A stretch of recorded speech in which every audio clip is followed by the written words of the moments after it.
Magandang araw sa lahat mga kabasketball, at kung bago ka nga lang pala sa channel na to ay mag-subscribe ka na at pindutin ang notification bell. Ngayong Philippine Cup ay maghaharap na itong kupunan ng Barangay Nebra at ang Magnolia Hotshot.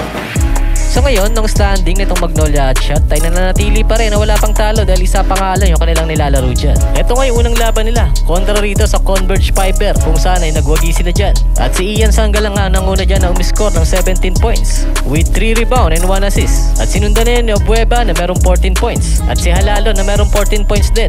Mark Baroka 12 points. Anhan Misi 9 points. At malaki yung kanilang kalamangan dyan. Nagtapos nga sa final score na 75-106. 31 points yung naging abante nitong Magnolia Hotshot. Ang standing nga ng Magnolia Hotshot ay nasa ikalawang pwesto. At ang sister company nga nila na SMB ay nasa ikaunang pwesto nga, kung saan ay wala pa ring talo. At makakaharap na nga nila ang Barangay Nebra na kanilang sister company rin. So ngayon, ang standing nitong Barangay Nebra ay nasa ikalimang pwesto, kung saan ay meron isang panalo at isa rin ang kanilang talo. Sa nakarang laban nga nila kontra Meralco Bolts ay pinangunahan nga ito ni Maverick Anahan Misi na umiscore ng 14 points with 6 rebound and 2 assists. At sinundan na yan ni Japit Aguilar na meron 13 points. At ikatlo si Christian Stan na merong 13 points.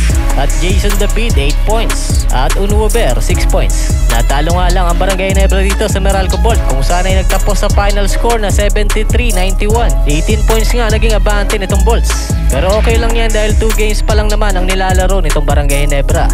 Ngunit ang katanungan ay, sino ba ang mananaig sa Barangay Nebra at ang Magnolia Hotshot? Magandang panoorin nga ito ngayong All-Filipino Conference nang magkaalaman na mga mahuhusay na player dito sa PBA. Mag-comment lang ng inyong opinion at babasahin natin yan at pag-uusapan. At sa mga bakasyon ngayong Holy Week, kaya enjoyin nyo lang. Halos mahaba-haba rin. Mahaba-haba din ang traffic sa inyong pag-uwi, kaya habaan din ang inyong pasensya. At keep safe sa ating lahat.